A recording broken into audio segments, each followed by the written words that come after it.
कंपनीने दिलेल्या कंत्राट दिलेल्या मेट्रॉन लिमिटेड या खाजगी पर्यावरण मूल्यांकन करणाऱ्या कंपनीने तो अहवाल सारांश अहवाल दिलेला आहे।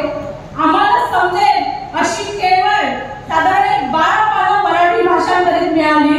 इंग्रजीमधून हा अहवाल 3500 पानांचा आहे, ज्यातलं आम्हाला काहीच कळत नाही।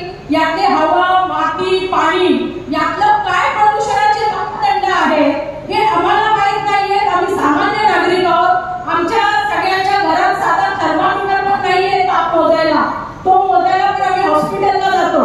त्याच्यामुळे सामान्य नागरिकांना मापदंडातून हे सगळं तपासणं शक्य आहे का?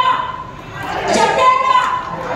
तर हे सगळे मापदंड, हे सगळे तज्ञ मंडळी महाराष्ट्र प्रदूषण नियंत्रण मंडळामध्ये आहे, त्यांच्याकडे ह्याचे सगळे इन्स्ट्रुमेंट आहेत असं मी मानते।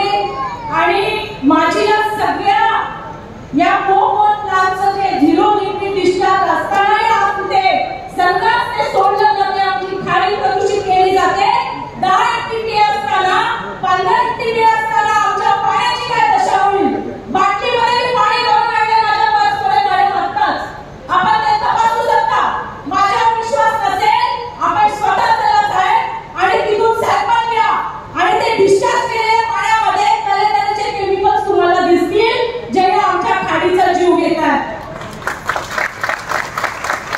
पर्यावरण मूल्यांकन अहवालामध्ये एक मुद्दा असा आहे, मी सविस्तर लेखी नमूद केलेला आहे। त्याच्यामध्ये असं सांगितलंय मूल्यांकन करणाऱ्या कंपनीने की अंबा नदीची उगम ही आमच्या प्रकल्पाच्या जागेतून येते। मला सांगा, खाडी आम्हाला की प्रकल्प? मग आमची खाडी तुमच्या प्रकल्पातून जाते का तुमच्या प्रकल्पाच्या खाडीत आलाय? या डिपार्टमेंटने, या कंपनीने ती खाडी वळवण्यासाठी सुद्धा प्रस्ताव पाठवला होता, जो मान्य करण्यात आला नाही पाटबंधारे खात्याकडून। आपण आमचं जे काही बोलतो ते आपण तथ्य बोलले पाहिजे। मी पूर्ण क्लॉज नुसार प्रत्येक पॅरानुसार माझी हरकत तिथे लेखी स्वरूपात दिलेली आहे आणि आपल्याकडे माझी हीच अपेक्षा आहे की आपण हा डेटा व्हेरीफाय केला असेल तरच ही जनसुनावणी घ्या। दुसरा मला इथे एक विचारायचं आहे की इथे पाठिंबा देण्यासाठीची जनसुनावणी आहे की पर्यावरण मूल्यांकनावरचे आक्षेप नोंदवण्यासाठी, किंवा ते आम्हाला मान्य आहे यासाठीची सुनावणी आहे? याचा एकदा पीठासीन अधिकाऱ्यांनी खुलासा करावा। नाहीपेक्षा आपण जी नोटीस काढलेली आहे त्यामध्ये स्पष्ट म्हटले पर्यावरण मूल्यांकन अहवालावरती हरकती घ्या। तुम्ही पाठिंबाने हरकती म्हटला असता तर आम्ही ते केलं असतं की या मुद्द्याला आमचा पाठिंबा आहे आणि या मुद्द्याला आमची हरकत आहे। तुम्ही आम्हाला क्लॅरिटी दिलेली नाहीये, ती क्लॅरिटी आपल्याकडनं अपेक्षित आहे आणि तर ती नसेल तर ही सुनावणी बेकायदेशीर आहे। नोटिफिकेशन एक काढता, चर्चा एक ठरवता, वातावरण तिसरं बनवता, डेटा चौथा देता, इंग्रजीमधून देता, मराठीमधून देता, ह्या सगळ्या गोष्टी संदर्भात टाकणाऱ्या आहेत। ही सगळी इथे बसलेली इथे एकही किती सायंटिस्ट आहेत आपल्यामध्ये?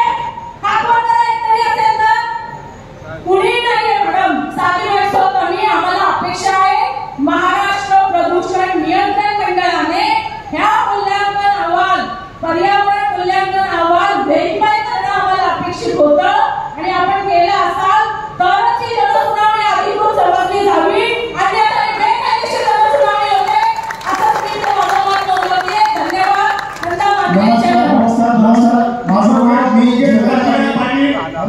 तसे उपस्थित सर्व लोकप्रतिनिधी व नागरिक, खरंच त्या कर्मभूमी आपल्या मनोपूर्वक स्वागत। आज आपल्या मुर्खा परिषद ऐतिहासिक दिवस आहे। आम्ही पाठिंबा देतोय म्हणजे आमच्या गावात उत्पादन प्रकल्प वाढतोय, विकासाची चालना होतोय म्हणून आम्ही पाठिंबा देतोय। मुर्खा ग्रामपंचायतीने पाठिंबा जाहीर केले, याचं कारण आहे की 93 ला निपॉन डेटाची स्थापना झाली तेव्हा वडकर नाक्यावरती असणारी व्यापारी